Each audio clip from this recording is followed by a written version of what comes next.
I think we're going to get started. It's a little bit after 6. And first, just wanted to say I'm really excited that this is our first official meeting of our Finance Advisory Committee. That was approved and authorized by our town council. We have Jim Andrews here, who's our council liaison. That was appointed at our last council meeting? The mayor appointed Jim Andrews to be the liaison. We can do a little bit of intro. I'm Adam Wolf. I'm the town manager, so I think I know most of you, although on the end, I haven't just met informally. And I'm just really excited that you have volunteered to be part of the town family and be support staff in our council as we do really important work of the town. And I think this committee is just a super important part of that. And we really look forward to working with you. I think what we're going to do for formality, we'll go into a little bit of the context for those that weren't involved in the prior version of our finance committee, just to get a little bit of background. But this is a little bit more formal than we've done in the past, and we're going to kick this off. I'm going to start just to get us through to some of the logistics of running a meeting. And then at the end of the meeting, we're going to have you all decide who's going to be the chair and vice chair moving forward. But we want to do that at the end. You get to know each other a little bit and take it from there. So first order of business, we have a call to order. And then we do a roll call, ask Lorena to take the roll, and then we will do the salute to the flag. Thank you. And just so you all know, in order for the video to capture the audio part of this meeting, you need to make sure that your microphone is turned on. So when you're speaking, press on the push button and make sure that the light turns green, and then you can proceed. And then when you're finished, go ahead and turn that off and you'll see the light changes to red. So we'll start with committee member BC. Present. Committee member Glenn Roth. Present. Committee member Karen Lang. Here. Committee member Carl Spurzum. Here. Committee member Larry Reed. Here. Thank you. And I will just say Lorena Barrera is our town clerk, assistant to the town manager, and she's the one who's reached out to you already. I think all of you communicating, great resource for all of you just in terms of meeting logistics and any other information you may need regarding just how meetings operate and how they are run. I think you've already received some information on Brown Act and whatnot from her. Chris Petlock, our finance director, all started in May of this year. And so Chris is really going to be the primary staff contact for this committee. And I already introduced Jim as well. And I intend to be at these meetings as well moving forward. So looking forward to it. With that, let's do a salute to the flag. So the flag is behind you. And this is, we're going through, let's just start this. And I pledge allegiance to the flag of the United States of America, to the republic for which it stands, one nation under God, indivisible, with liberty and justice.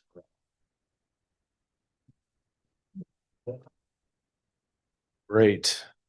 What I was saying is call this a trial run, a practice run. If you have any questions about how we operate and do the business, feel free. This doesn't need to be a very formal setting. We can have conversation and please feel free to communicate if things aren't making sense.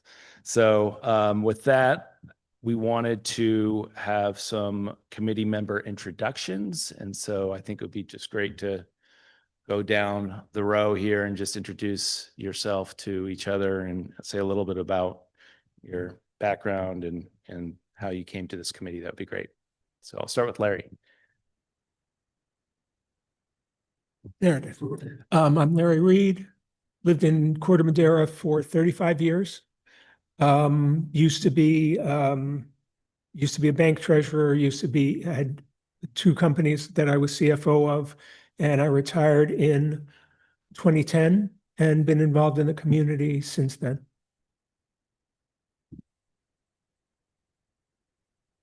My name's Carl Spurzum. I've been in the financial world and investment research and banking and such. Still working a little bit and been in Corte Madera since 1988. And been on a couple of committees here and familiar with a lot of the council members. So I'm excited to be part of the group. Okay, Karen Lang. I lived here for 13 years. I'm now fully retired. In my career, it was mostly economics related to energy, but I did do a lot of risk management, portfolio optimization, and I guess that's what I feel I could bring here. Hi there, Glenn Raw. I have lived in Corte Madera for 12 years and Mill Valley for a year or two before that. I have two kids, 9 and 13, at Hall and Neil Cummins, and I work in tech. I have worked in tech for the last not quite 20 years, and before that lived on the East Coast and worked in policy and advocacy. Hi there, I'm BC Chapagan. I moved to Corte Madera, excuse me, a little over a year ago. Professionally, I am in accounting and finance. Currently, I'm at Bimarin in San Rafael. I'm the director of SEC reporting and internal controls. This is my first time participating in a local government, so I'm looking forward to learn as much as I want to contribute as well. I'm actually I'll bring it down this way to Chris, and maybe you can do a little bit of an introduction for the committee. Sure. Good evening, everybody. Chris Petlock, Finance Director here for the town of Corte Madera. Previously, I was over in Pleasant Hill, Administrative Services Manager for Pleasant Hill Rec and Park for about 5 years. And then before that, Valley Them and Water, same kind of role for a water agency and utility up in Sonoma. And then before that, a couple of decades, CFO, controller, bookkeeper, that kind of stuff for a long time. So glad to be here, and I'm really excited to work with you all. Very lucky to have this kind of talent in town, so we really appreciate it. Just a little bit about myself. So I've been town manager now for about a little over 3 years. Prior to that was the planning and building director for about 8 years and came from New York City, where I started my planning career. So not a finance background, but that's why we have all of you and Chris here and great council members to support us and as we move together and making sure we're being good stewards, of course, with the town's finances and money and all the residents as well. And so I just wanted to say that echo what Chris said and just really excited to work with all of you. I think the tradition of this relationship has been really a collaborative one where we work together to try to solve problems and strategize on long term on how we put the town in the best position possible moving forward. And we set future leaders for future residents up for success. There's a lot of things to tackle. We'll get into all that. But just really looking forward to collaborating with you on a variety of issues. And Lorena, why don't you do a little introduction here? Hi, everyone. Welcome to our new advisory committee. I started here with the town. Tomorrow is actually going to be my 8th year here. I started as a customer service representative and then moved up from there. And previously I worked for a member of Congress. So I was on the federal side. And after finishing my master's, I thought it would be more helpful and effective to work on the local government side, which I feel has more of an impact to residents everywhere. So I'm excited to continue working in Corte Madera and to be able to assist you all in getting started on your work. Thank you. Great. Okay. So usually it won't take this long to get to open time for public comment regarding non-agenda items, but the chairs typically would open it up now for any public comments that may be, I don't see anybody in the room or online, and we ask for public comment for items that may not be on the agenda, just like the council does. So And we don't have anyone participating in this meeting online. And also, people have the option to, residents have the option to submit public comment via email. So normally the person running the meeting will check for that. And I did check, we did not receive comments for open time either.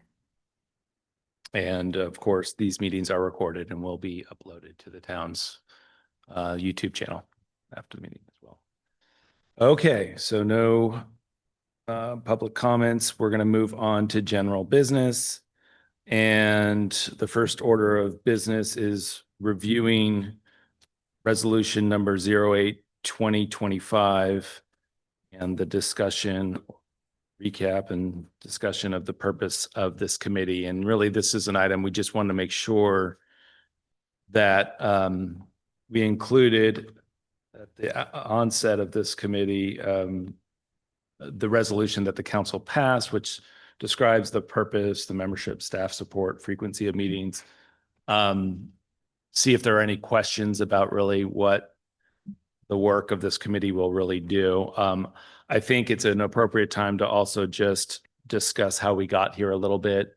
I can give you my experience, and maybe Carl and Larry can also fill you in and share a little bit about their experience on the prior iteration of the Finance Advisory Ad Hoc Committee, which I don't even know the origins of. I think it was really started by our former town manager, Todd Cusimano, as we were in the process, I believe, of thinking about issuing the pension obligation bonds and tackling the long-term liability that the town had related to the future pension obligations, and going through that process. The idea was born to sort of consult with experts in our community or other advisors and try to put together a strategy that ultimately we could bring to the town council, a unified sort of message of, hey, this is how we want to move forward with tackling this issue.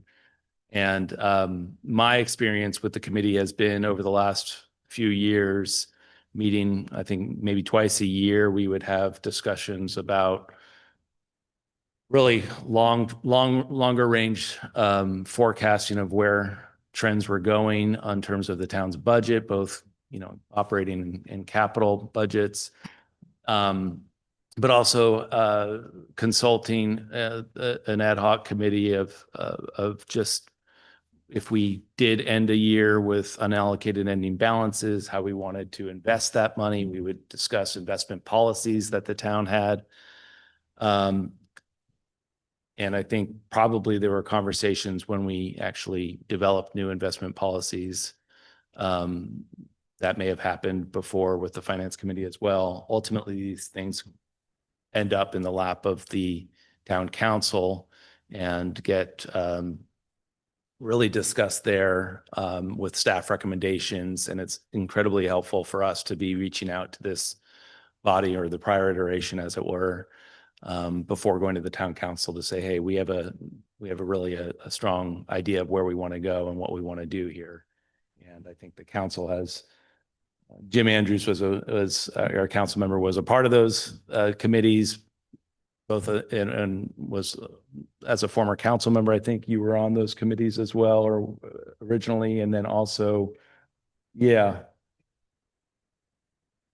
Right.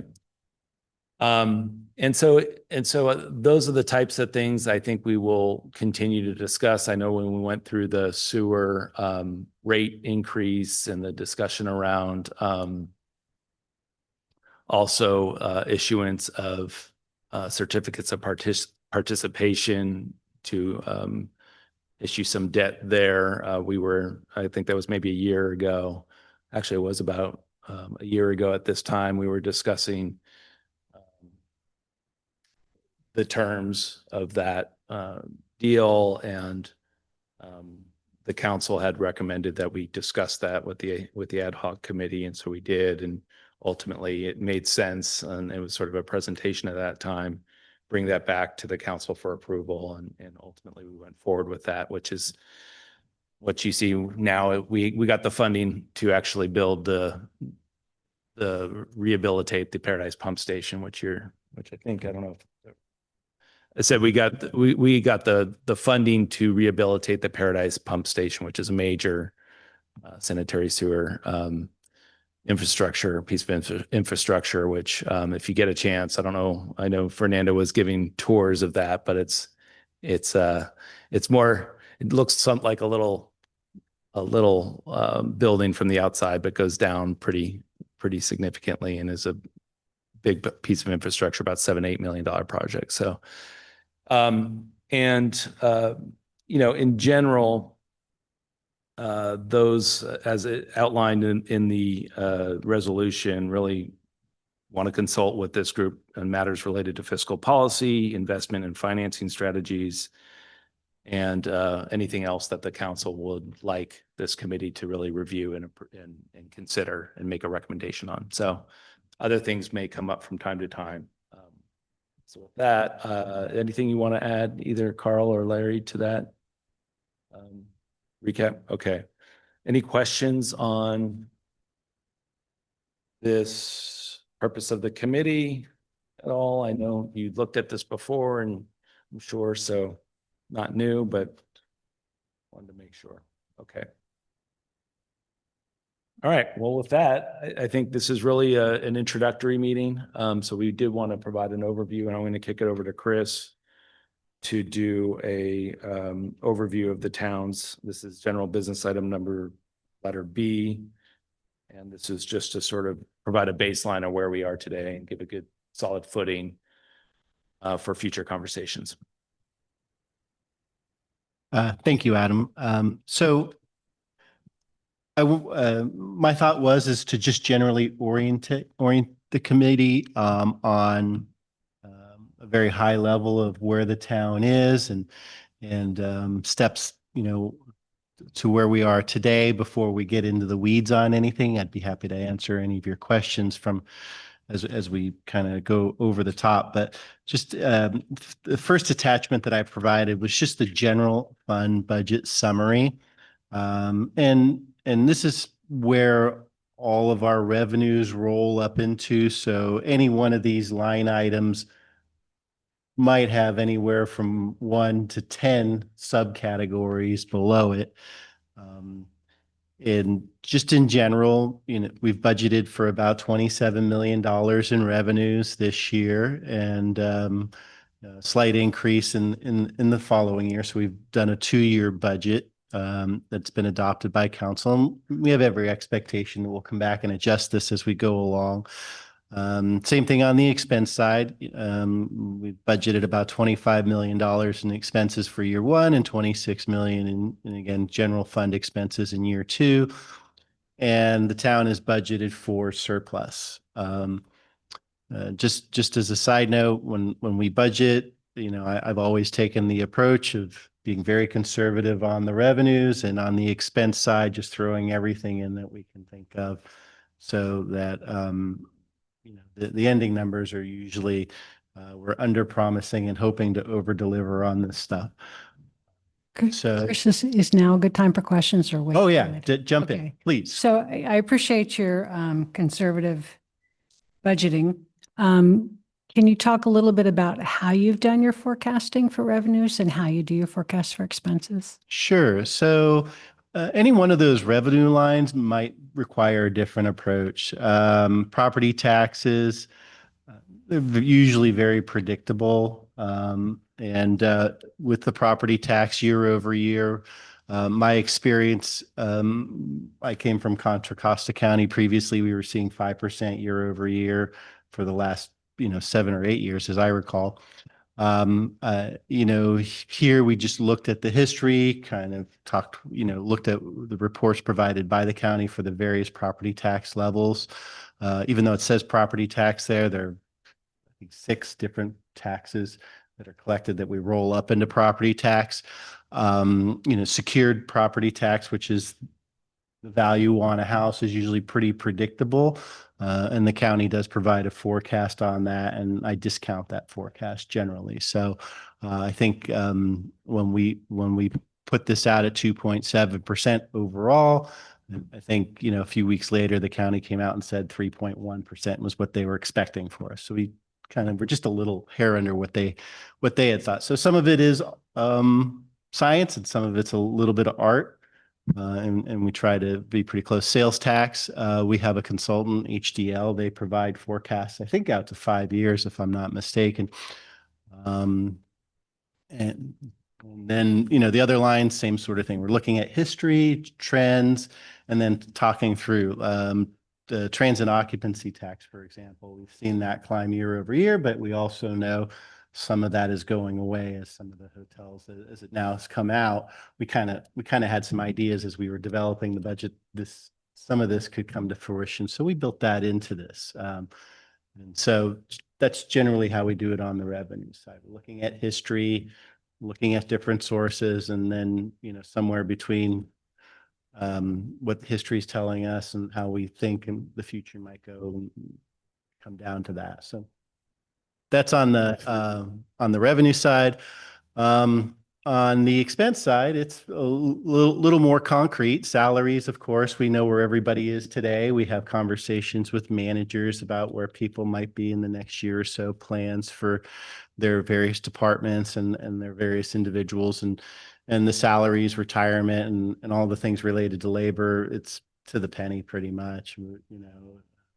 If somebody's coming in new for forecasting a position to come in new, I predict they're going to come in at top step and they're going to have a family and all the expensive stuff for payroll. And that way, if we hire somebody with little to no experience and they're single, well, we have funds to do that. And we've already kind of prepared for that on the salary side of things. And then as you get into some of the other categories, for example, the Central Marin Police and Central Marin Fire, that's all contract based. We know that what those contract amounts are going to be.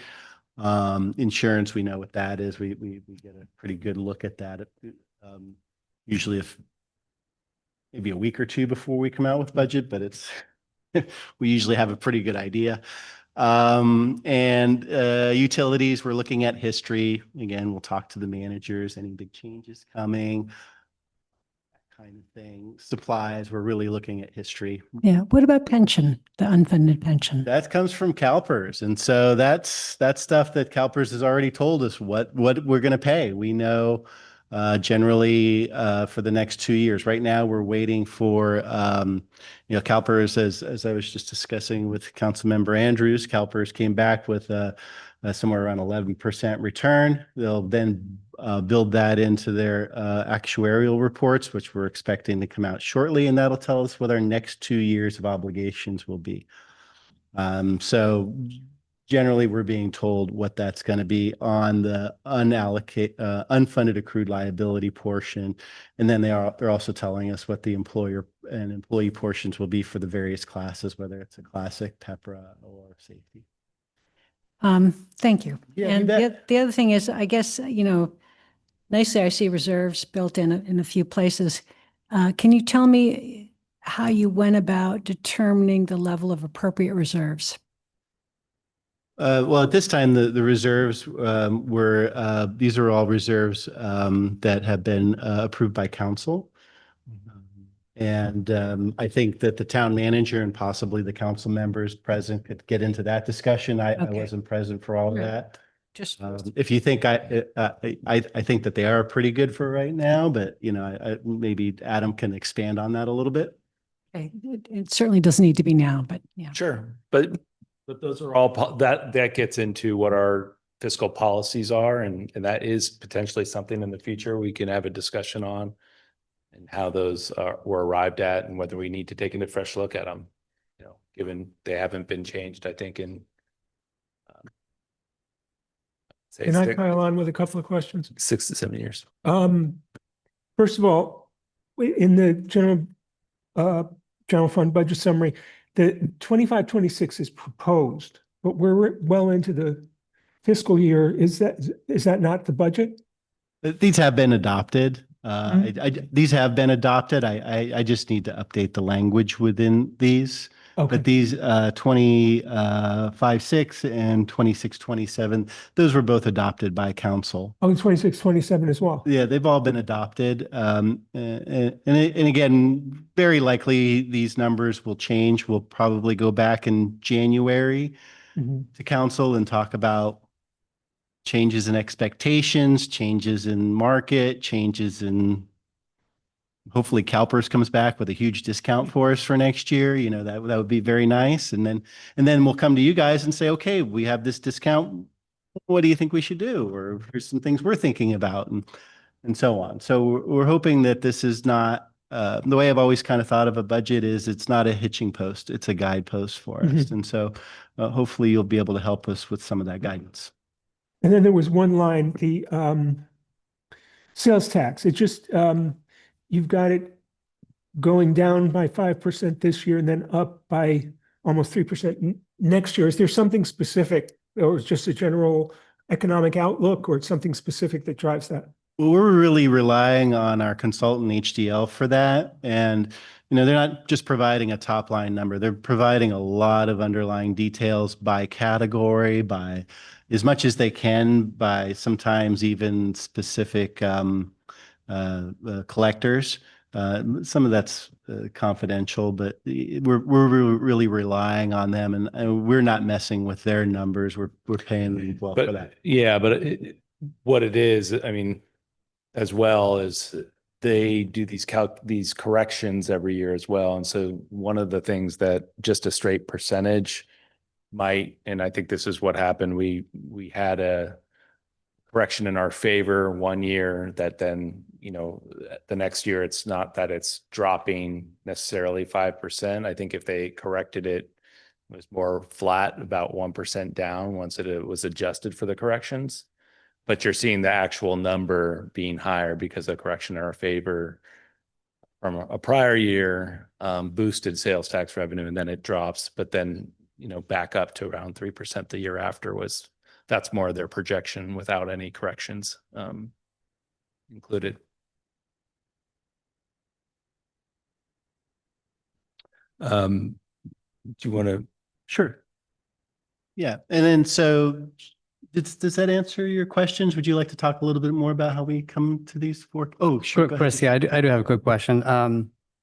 Within your revenue line, I see for interagency and other revenues, it's roughly 1.5 million. And there's another line for state revenue, which is much smaller, like 150K roughly year over year. I was just curious on the other revenues, are there any other sub line items that are like larger?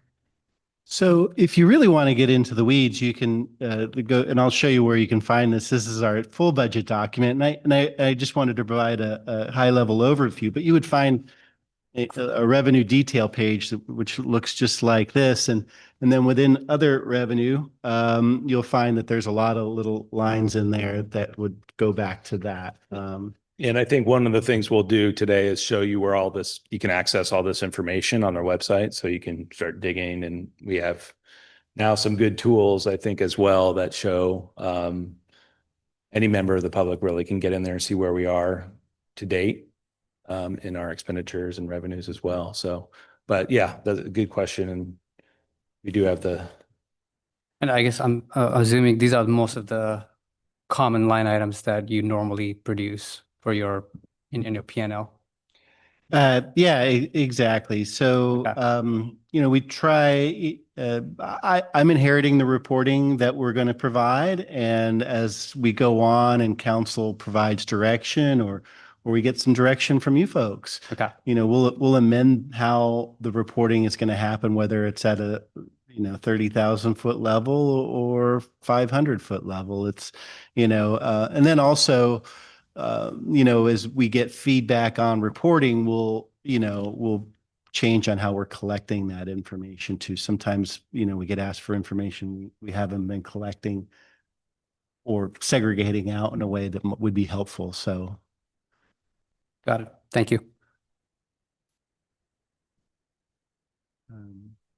So if that's okay with revenues and expenses, down below that, I'd like to just talk a little bit about again, back up, Lorena. So I'm sorry, just kind of at the bottom of the budget summary there. So as you can see, we are budgeting for surplus. And then below that, you'll see kind of transfers between funds that council has adopted. The first line there, transfers in, that comes from our sales tax fund, and transfers out. These were, recommendations for investing in town capital and technology. And then down below that, we talk about the Park Madera Center deficit. And, I think that some of you folks know a lot more about that than I do, but and then the recreation fund. And we just kind of discuss some of these more important funds and pension obligations at the bottom before we come to our undesignated general fund balance, which is as we get to year end and we start talking about surpluses, that's the number we'll probably come back to you folks to talk about a little bit. Excuse me, I don't really know much about the Park Madera Center deficit other than vague Maybe rumors I heard years before. Carl and Larry were bending my ear about that. So they might know more than me about Okay. how that all went down. They might even have been here for it. Just quickly, go ahead, Yeah. sorry.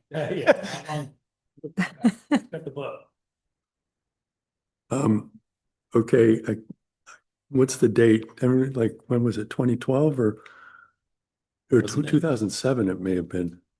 Yeah, so the town decided to purchase the Park Madera Center in a rather awkward way, and the complaints were that they grossly overpaid for it.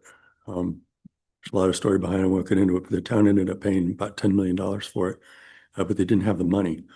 So they basically factored in, future revenues, loaded up debt on all the assets we could find to try and pay for it. And it's just been kind of an anchor since then.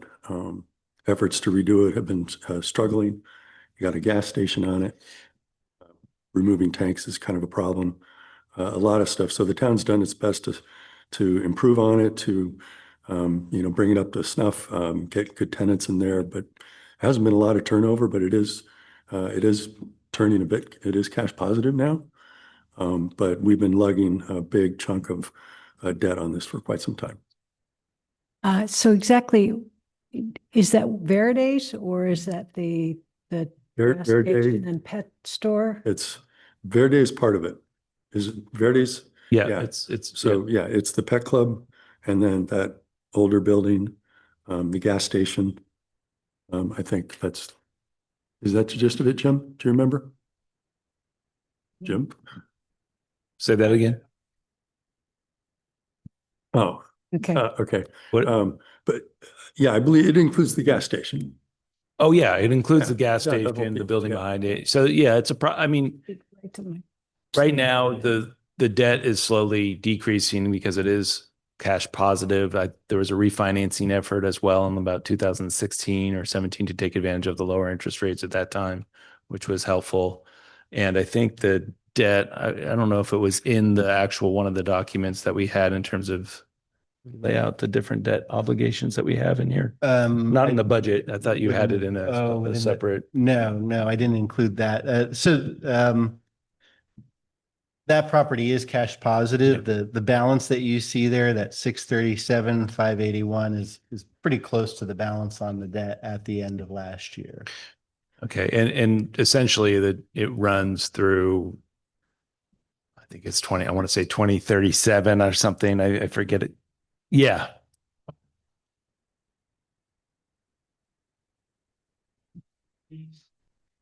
I think it's 2031 or so. Yeah. So I think, that's a whole nother discussion we can get into. Okay, Maybe more from there's a whole conversation about planning for envisioning for what that becomes at some point. And a big component of that is going to be the financial discussion and piece of that as well. So I will just say, I'm starting to think about how we have that conversation. When is it ripe? When's the right time to have that? You don't want to start it too early and then lose momentum and then you have to do it all over again at some point. So But I think for the council and myself and those who have been involved and recognize that at some point, we will probably have a conversation. It may coincide with our general plan conversation about what land use and how we want to handle things. But certainly is good to acknowledge and know that that is a town-owned property and have a I different. think there was some idea that we had the rec center and this is contiguous to it. I think the council at the time Oh yeah, thought that was a great vision. And absolutely. there was an effort, actually a pretty big effort to approve a quite large recreational facility, very modern. That kind of got shot down for a variety of reasons. But this deficit was created as the town first bought it and for many years. And so that's why you see this. It's slowly going down.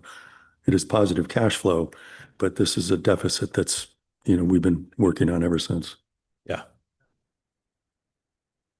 But I do think any change of use has to obviously just consider the financial ramifications of changing those use. And is it going to produce additional income or is it going to be a public benefit? And how do you pay for that? Those are all conversations we'll have. Maybe not necessarily only here, but larger conversation with the community. But I will just say I don't feel that we're ready to have that conversation at this point. So.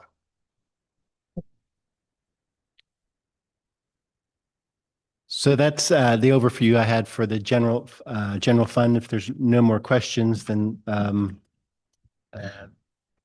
Yeah, I mean, we may want to touch on the pension reserve. I mean, that was a more recent reserve that we're calling it a reserve. It's not necessarily a policy adopted by council, but I think it was maybe 2 to 3 years ago, and this was working with the finance committee. We had some end of the year unallocated funds that we decided that we would reserve really to protect against the UAL, the unfunded accrued liability for pension debt or for pension costs in the future. And not only do we have a pension trust, which has almost 4 million in it, I think right now. But in addition, this $2 million was set aside and invested in CDs to potentially use in the future to pay down some of that liability if it was needed. And again, this is something we will probably have a conversation about. We have consultants that have helped us really think about this. We had a presentation, I think, in the spring where they presented to the town council, but at some point, and they even recommended you may want to start thinking about using some of that money to smooth the expenditures that the town will have on that pension debt going forward. So a lot of thinking already on this, but that's what that line item is for, that extra 2 million.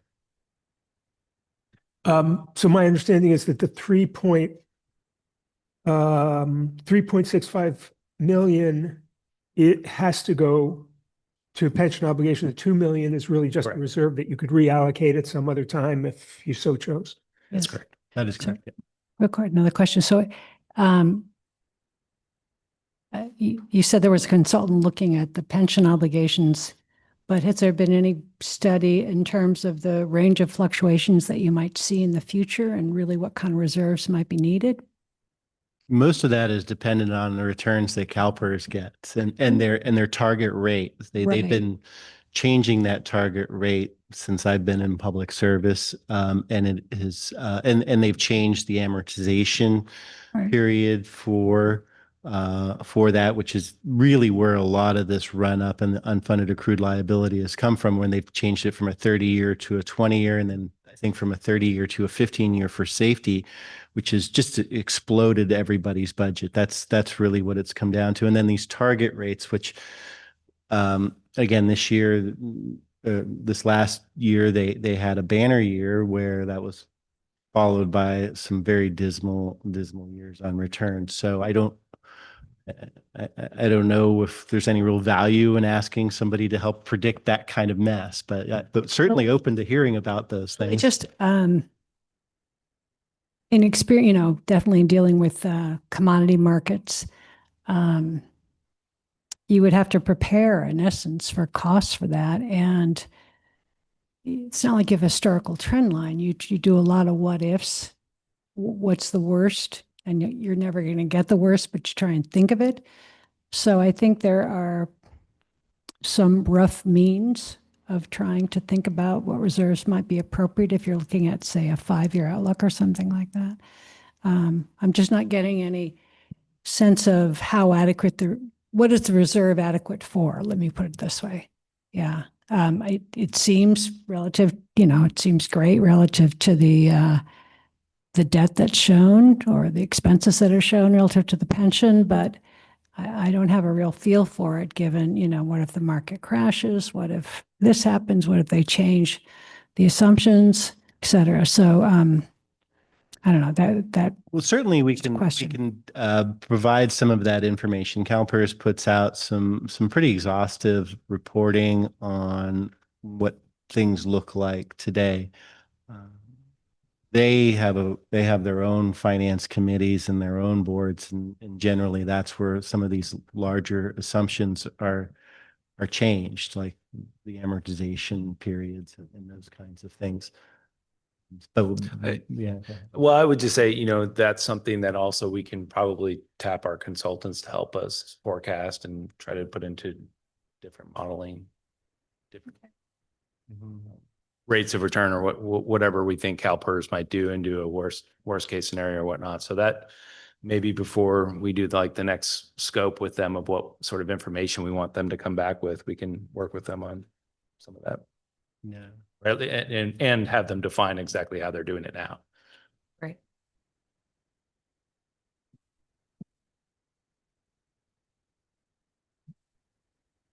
So this is where we were as of the end of this year, as far as our OPEB and obligations for pension are at. I just finished working with our consultant Foster and Foster on the current OPEB outlook. We should be getting that report. I was thinking it would be here today, but it'll be here shortly. So this information, at least on the proposed 25, 26 and 26, 27, will definitely be changing, and we'll have new information to come forward, whether to this committee or to the council. But it will, other than the debt service portions, which are relatively fixed, and we can provide those kinds of amortization schedules. It's really the other parts that are relying upon actuarial assumptions, which are pending at this moment. So is there any other questions about this particular part? Then the next page is our capital budget summary. So the town has put together a 5-year capital budget. And again, some of these projects are listed, and within the next 2 years, we've identified funding for all of the projects in 25 and 25, 26 and 26, 27. I can tell you right now, some of these projects are being pushed back a little bit, but I think that information will be changing, over the coming weeks and months as we kind of get a handle on our own bandwidth and what we can get done. And again, we'll probably be coming to you to ask you some questions about, thoughts on some of this stuff. It is big numbers. And particularly, as we push projects out, we'll see some of our fund balances really growing. What do we do with that money, and how do we stay ahead of inflation? And construction price index might be very helpful guidance.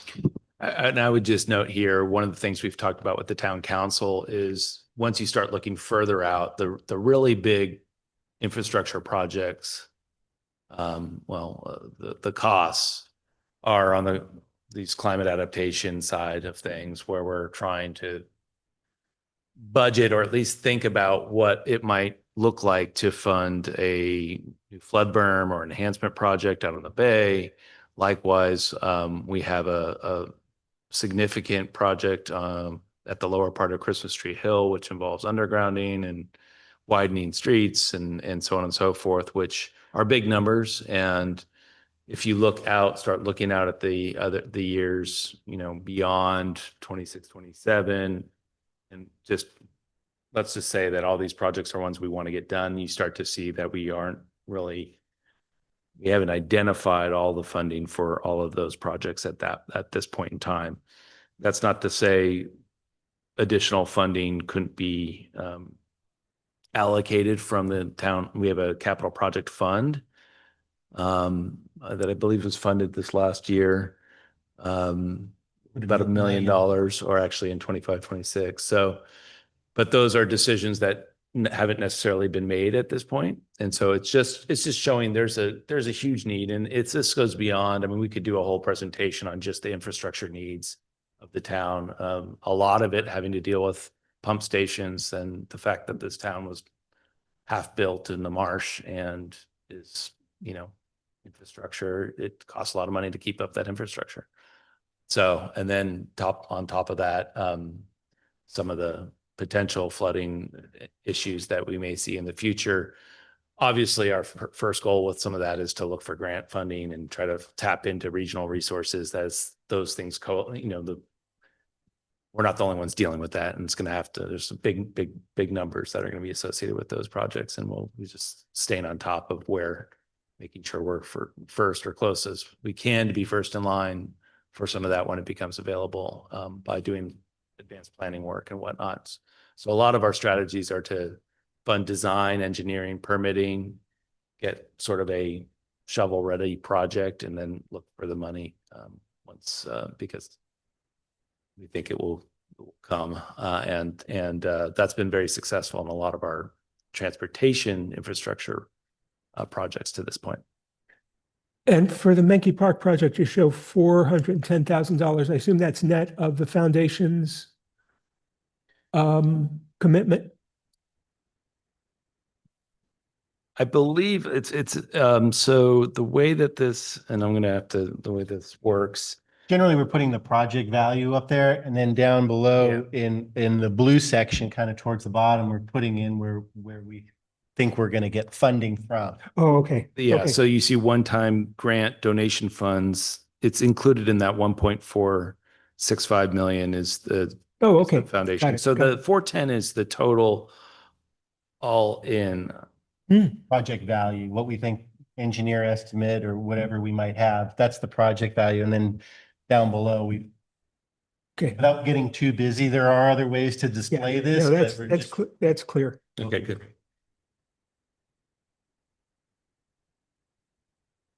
Do you have any questions about any of this? We can really get into the weeds on this if you want, of course. So the next up is the Sanitation District 2. This is the town's utility for sanitation. And again, top line revenues. This is all the revenues. There's really not a lot underneath any of this. I've displayed as much detail as we have and where we track things. And then same thing below on expenditures. And then again, within the utility, we plan for surplus. And the town, some highlights on this, the town has gotten about $10 million in certificates of participation. So, and then planning to do that again in a couple of years, 26, 27. And again, these are just to fund some of those large projects like the pump station that we were just talking about earlier, along with other pipe replacement and so on. Well, I'm a little confused. Scroll down a little bit. So in the up a little bit, the 2025, 26 does not have the certificates of participation in it? No, this one-time funding. So we're just trying to show what money we have coming in. In 24, 25, they expected to sell $10 million worth of participation certificates, and they did. So that money is available to the sanitation district to fund projects. And if you look on the next page, you'll see as it goes from revenue minus expense, we drop that down into the capital plan, and we're trying to show how we're going to, if you keep going down, Lorena. And what exactly is a certificate of participation? A debt instrument. Yeah, it's Just that, okay. bonds, that kind of thing. So this is all sold on the municipal bond market. And if you scroll up, there was a big increase in revenue. And again, that's the certificates of participation. When it went from 9 to the 13, oh, beginning balance. Okay, so that's related to this. Okay. Yeah, so Okay. in there, we're just showing the fund balance, and then again, that's the resources available within the utility for again operations, and in this case, a lot of infrastructure is going on as well. And hopefully it's clear that, obviously I don't. Okay, that's fine. Yeah. Okay. One thing, just big picture, obviously, just going back to the 5-year capital budget. I mean, our main source of revenue on that, and this is, I think, I'm not sure exactly. I know our two on the right know this very well. And, but our main source of revenue year over year is our sales tax, our 3/4 cent sales tax fund. And that funds really a huge amount of our infrastructure projects. We're in a great position, relatively speaking, to others. But obviously, as sales tax, and we look at those projections very clearly or closely, because obviously as those projections will determine what we're able to fund in the future from an infrastructure standpoint. So I just want to make that connection very clear. Like that's what's allowing us to tackle a lot of these infrastructure projects in our 5-year capital budget. The sanitary district 2 is totally different, obviously subsidiary district to the town, different revenue source. We did go through a master plan process to identify the needs of not only existing infrastructure where repairs are needed, which you're seeing around town happening now, but also potentially new infrastructure.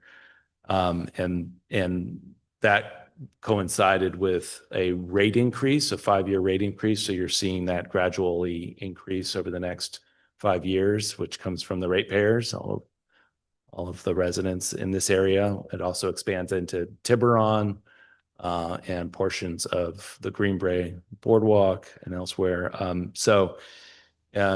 Just want to make it abundantly clear, those are obviously two different budgets, two different revenue sources, and they don't commingle there. Can I ask a question on page 17? Because there's something I'm not understanding about the exhibit.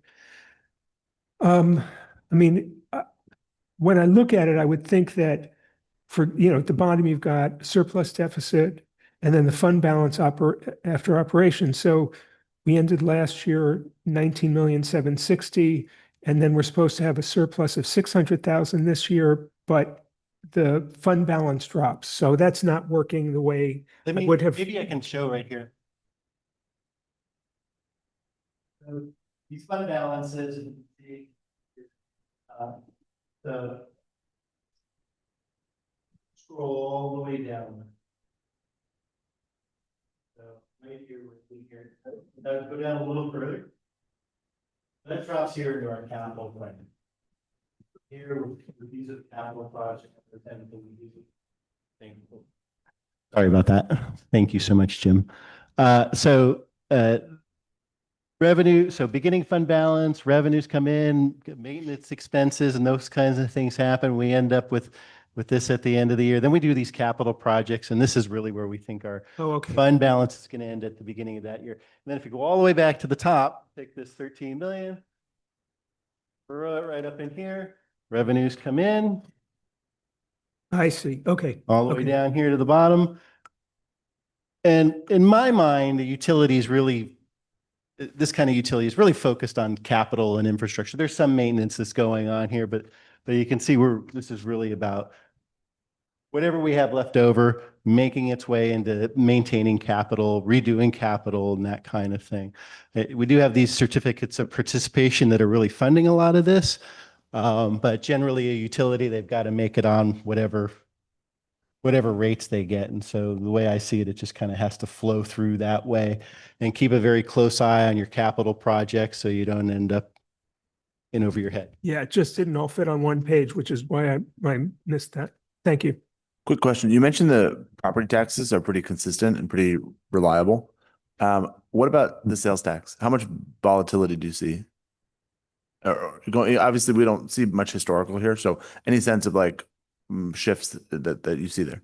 It's really industry dependent. Like look at the car market right now. This is the time to buy an electric car in the next couple of weeks. Yeah. And then so we'll see those dealers, we'll see a whole bunch of tax revenue come in, and then in November and December with the tax incentives go away. And that's significant here in this town. Yeah. And the car dealerships are some of your largest retailers.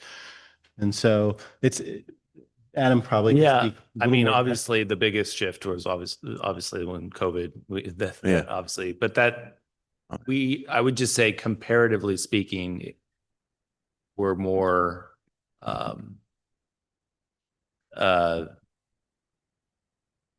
there's greater volatility to our entire budget because of the sales tax dependence. So but we could actually I'm sure go back and see what we've had year over year and have HDL do that. We've seen relatively steady increases, and now we're even with the recent challenges, I think we're looking at flat -1%. But that doesn't mean, and maybe actually others in the room can explain how deep the decreases have been during recessions. But I think it would, I want to say it was maybe around 10%. But certainly something we can delve in deeper. And that's a 10% shift in 36% of the town's budget. So, yeah, and again, we're budgeting for surplus, but it can go wrong very quickly.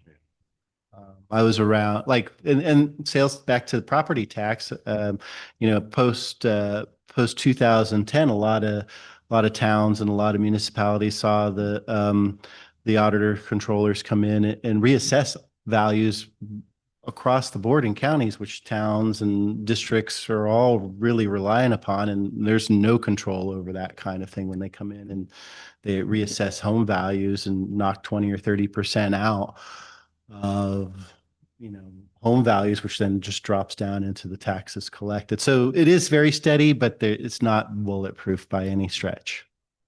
Yeah, Chris, I don't know if it might make sense.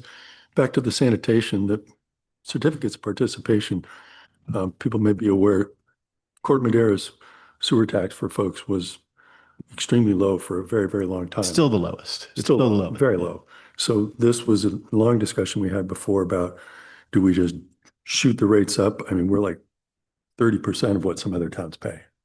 Or do we try and smooth it out? And this was an effort that we came to, that was proposed, we talked about, to kind of smooth that out instead of hitting people with a 100% increase in their fees or more. It was big number, sorry. Oh.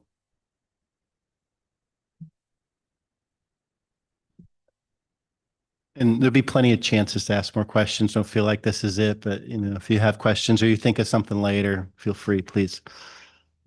I'll ask a really dumb question. There's- Okay, so I've been a property owner for decades, and I'm trying to think, okay, so I pay my property tax. Where does the contribution to the sanitary district Yeah, so you'll get when you get your bill from the auditor controller, Yeah. and you'll see your property tax amount. It might be 10 lines. and down there, and it'll be in there. You'll see it in there. You'll There's see like it in there? one for, There. like Okay. there'll be one for the mosquito vector control in there. You'll see all kinds of little ones there, but the sanitation one, will be there. And yeah, exactly. Okay, got it. Okay. So, and then I showed, if we can go down and look at that capital projects again real quickly, just to make sure there are no questions regarding, again, it's a utility, sanitation utility, so it is fairly capital intensive. And these are the projects that we thought about, anticipated doing, and hopefully you'll see these going on around town. And so if there's no questions there, the next. So the pump projects and all that are funded through this, even though it's not necessarily sewer, it is? There's both. There's sanitary sewer pump stations and the Paradise Pump Rehab project that I mentioned, which was $7 to $8 million. That's in here. And then there's flood control pump stations as Okay. well, which also the council, we just talked about that at a recent meeting where we have like the Shorebird Marsh pump station out on the bay. That's a major infrastructure project. It's also going to be $7 to $8 million as well to rehabilitate that. So it's both. Yeah, It- Flood control. down ones. Yeah. And this is probably for a different subject, but have you determined whether, how sufficient this infrastructure is for projected climate conditions for the next 10 years? The master planning efforts did include, best available data they could regarding potential increases to sea level rise. But, so that was included in those analyses. And obviously, though, there's a wide variety of projections that you can look at there. So it will have to be evaluated, decades into the future again and see how we're doing. But I guess what I'm trying to get at is, what is this infrastructure adequate for relative to the projected conditions? Is it all conditions or everything but the most extreme, or? I'd have to go back to that master plan report. Okay. I'm not sure. So.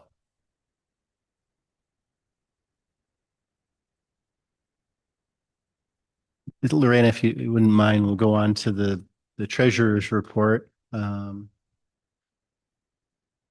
this is a quarterly investment report that we put together for council on a quarterly basis. This was our balances as of June 30th.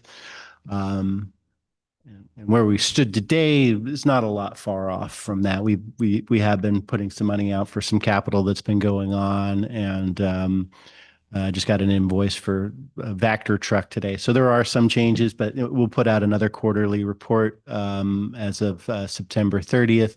And my thought is we would use that kind of information to come back and kind of anchor meetings with you folks or something around then. So again, these are our cash positions and investment positions as of June 30th. You have any questions? Sir? But just on the top line operating account, I mean, there isn't any interest Bank of Marin can give us on that? No, I would love to get them to. I asked about sweep accounts, and I met with the bank to see if we could get some other fancy things that I've seen other institutions do. But Bank of Marin's, they're really great, but no, they're not providing any interest on that operating or payroll account. And so I try and keep those as close to what we really need as possible, sweeping everything manually into that money market account, which is with the 4.6% down a little further.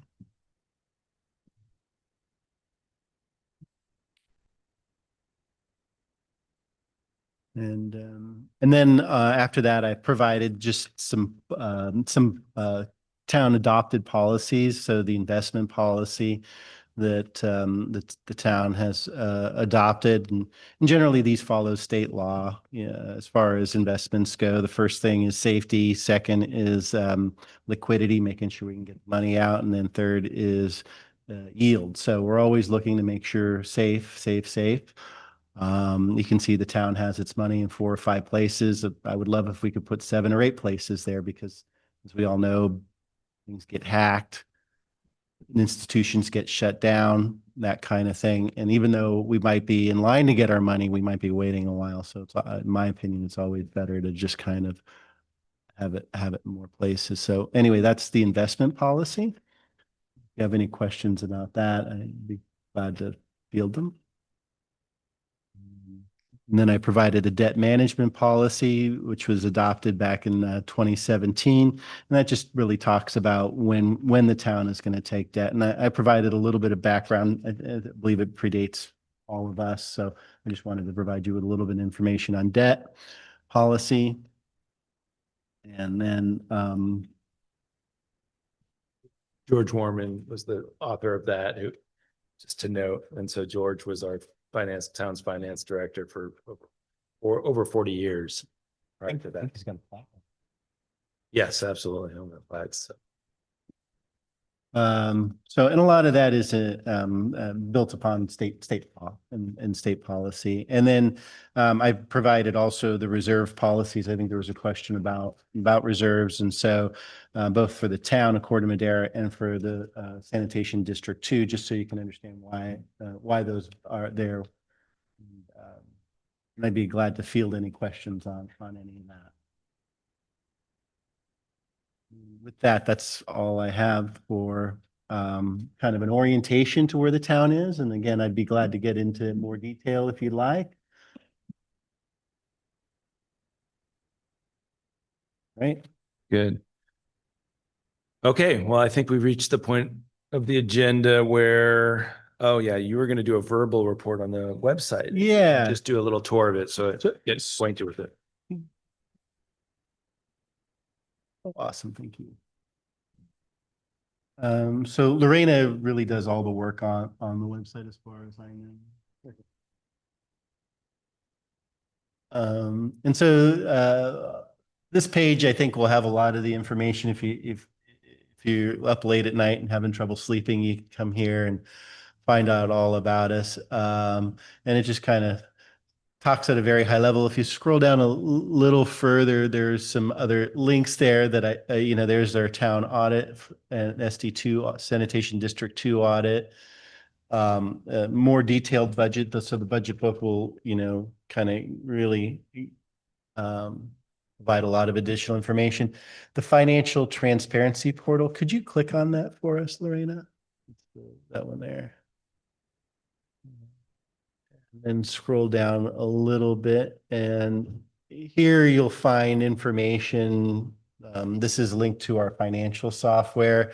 This updates, as far as I understand, it updates every night. We work pretty diligently with the software provider to keep this up and running. So, and if you click on any one of these, like if you click on operating fund revenues, it'll give you more detail. And again, this is the latest information as of last night. And so just to orient you a little bit, the far left is the 25-26 budget, and the column just to the left of that is where we are year to date. And if you click on that, it'll give you even more detail, and you can see. But actually, if you can click on the sales tax up onto the upper right, yeah, click on that. So that sort of gives you a little bit of trends. Obviously, we only go back to 2019 when we first started reporting this into this current Tyler software, right? And so that's where we go back to. But over time, you start to be able to see the trends and some of that volatility where it kicks in, which I think is what gets to that question. And hopefully, we'll build it out as we go. It'll be a great resource going forward. But I think it's a great tool for anybody to get in there and start to understand a little bit better over time how the town's doing and where the sources of money are coming from, and just little questions and expenditures as well get down very detailed. But you'll see, TOT tax, if you look at that, I think it's a subset of one of our other revenue categories. That's obviously taken a big hit. Still, we're not back up above where we were pre-COVID, and we're expecting it to go down again. So, At some point, I think it would be great, and I've talked to Chris about this, we're not there yet, but to do even like a public workshop where we can invite people in and have them use, show them how to use this tool. So I just wanted to show you folks that and make sure you understood we had these resources. If, again, you weren't getting an answer from me, you can get here. I'll get back to you as quick as I can for sure. And that really concludes that verbal report. Would any questions have? Chris, I have just generic questions. When does the fiscal year start? Is it July?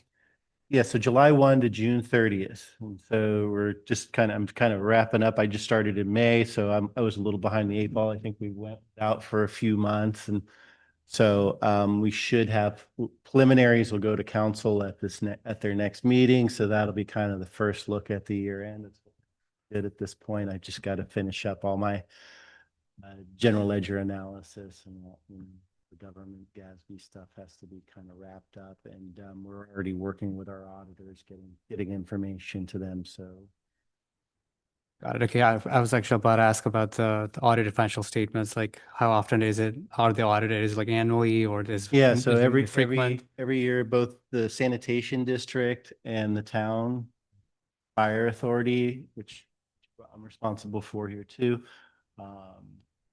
Those are all audited every year, and we try and get those done. Hopefully, the council by December. It's kind of the goal to get everything done. So.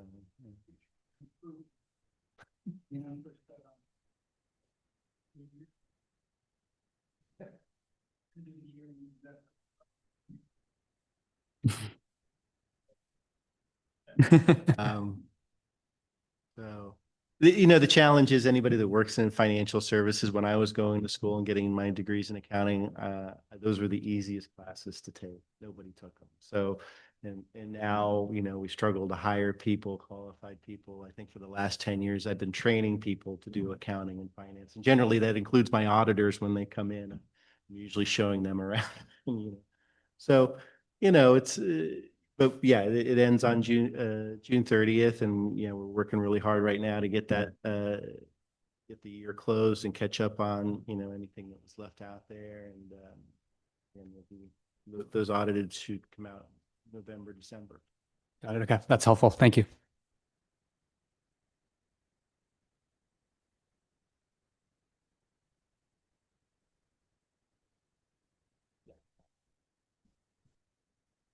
As some of that.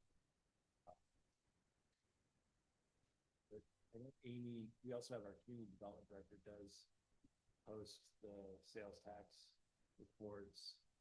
Oh, that was, okay, you have those are the annual reports, but if you go back to the other, yeah,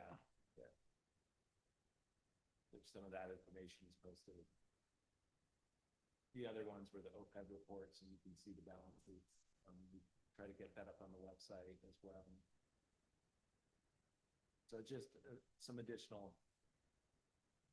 data points.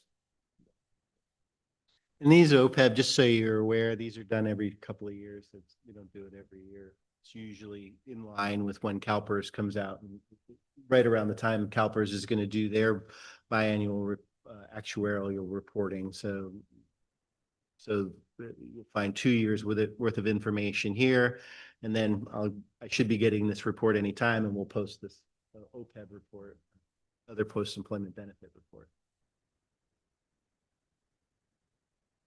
All right. I think without further ado, I think it's time to actually move on to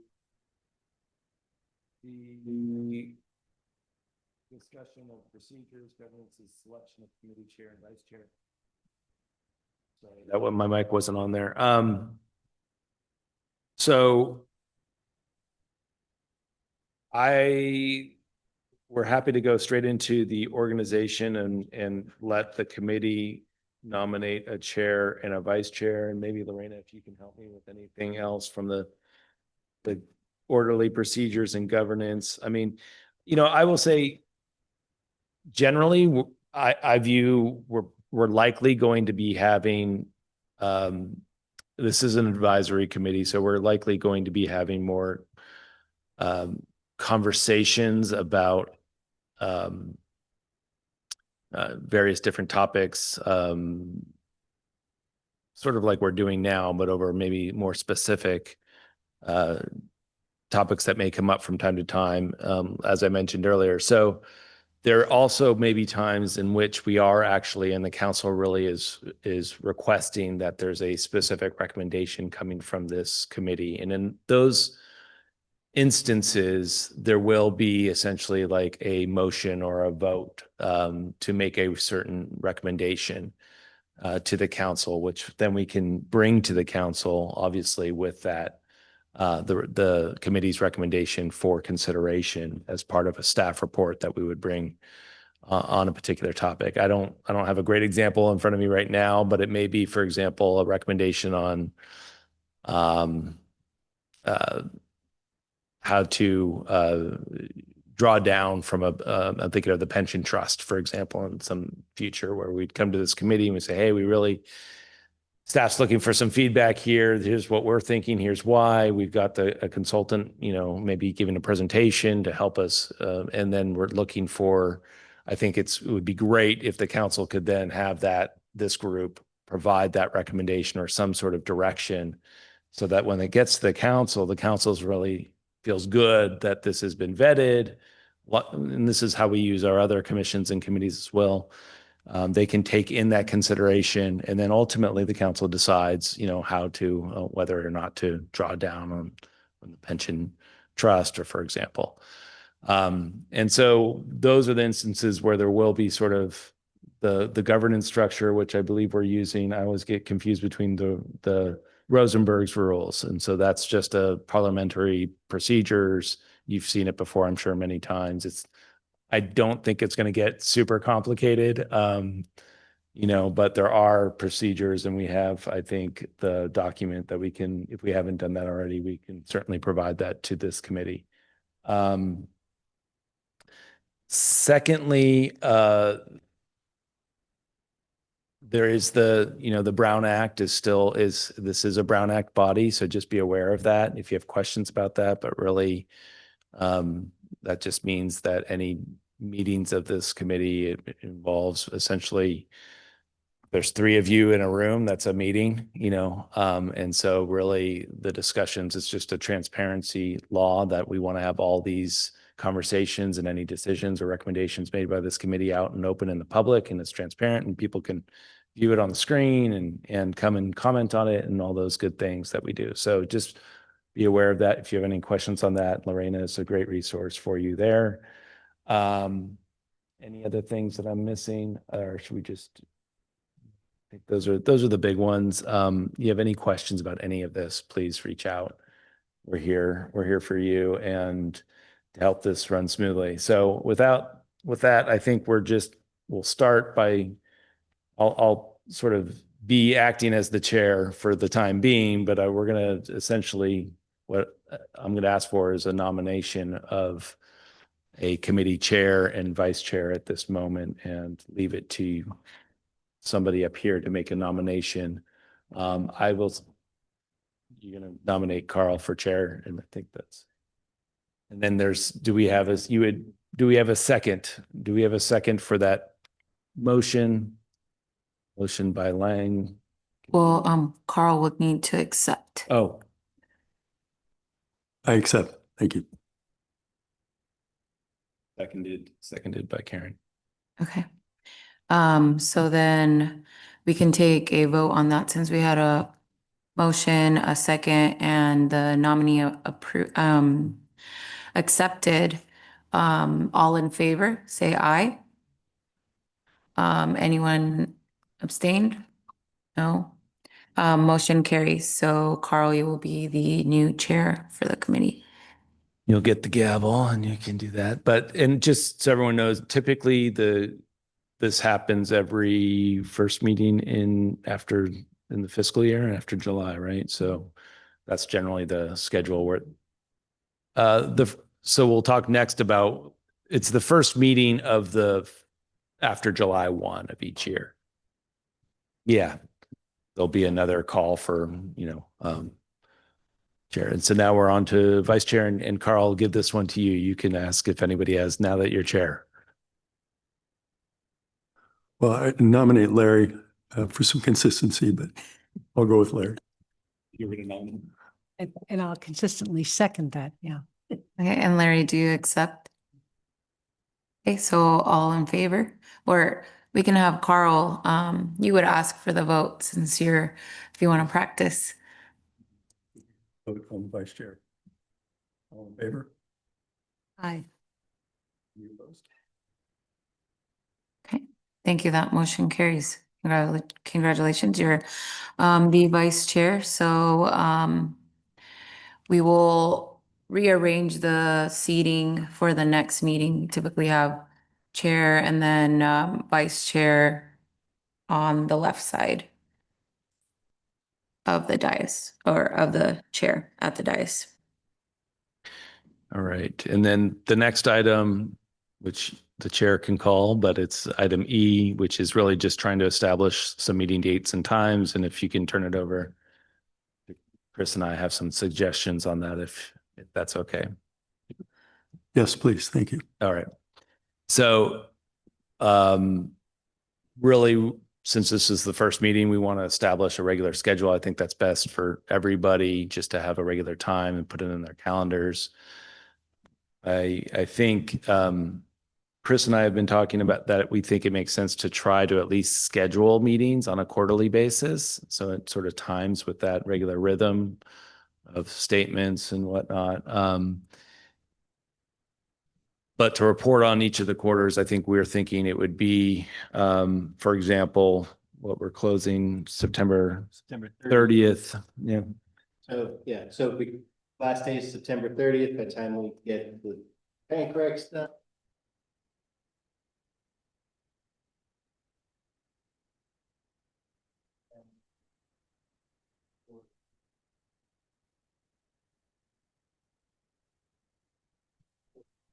September 30th.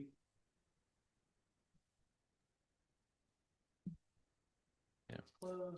And then we come out and talk about, okay, this is where we are, this is how we're feeling year to date, treasury report, cash position, expense. We have stuff to talk. And I will just say, so I think we were looking at either the first or second week of those months on Thursdays. Although I don't know if we've really, Lorena, if there's anything conflicts that we have with any other schedules that on those days. So it'd be, we're looking at November, first Thursday. And then every 3 months after that, first Thursdays. Is that, and I will say, we don't necessarily, if it's going to be only reporting out, obviously, I think some of that we can just email that information to the committee members. And, I would hope that we would be, if we were having meetings, there'd be something other than just reporting out on the reports out. I understand we should try to get in a rhythm. We want to have a meeting on November 6th. I think one of the goals of that meeting would just be if there's anything else that you want to dig a little bit deeper in to give a better understanding of where we are, whether that's policy wise, whether that's some more of the existing, the approved budget, whatever it may be, we're happy to put one of those things on the agendas as well. And we usually will have at the very end of each agenda, like a future agenda item discussion as well for the committee to discuss what they might want to see next on an agenda. And for staff as well to relay what we think would be important.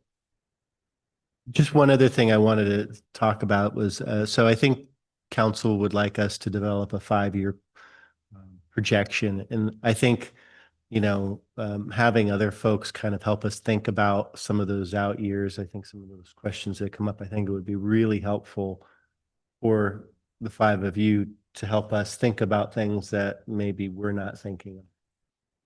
I'd like to at least have one of those items on, probably not for November, but shortly thereafter, I'd like to come with something like that and start discussing that with this committee.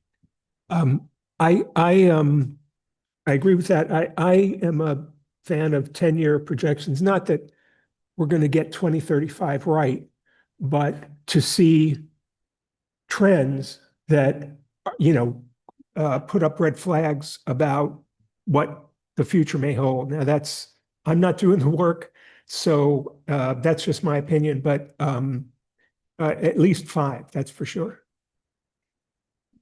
I guess I agree. This is sort of long-term and sort of what I did in my career was akin to disaster planning or low probability events.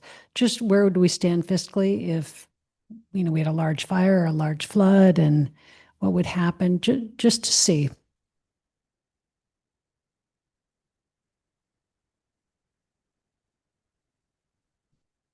So if I guess just how did those dates sound? Any conflicts on those evenings? And we try to keep the same time, right? 6 o'clock work for everyone. Clarify, that's Thursdays, 6 o'clock. First Thursday of November, and then February, and then May and August. Yeah, I will say as chair, I will work to make meetings as short and efficient as possible because it's now 7:30 and you guys need to go home. I appreciate that. And I think actually we were thinking of, we know, and Karen knows from the Climate Action Committee that we do have end time on that committee as well, which is mostly adhered to, but I think it does help to say just 6 to 7:30, and that's what we'll try to keep to on any given agenda.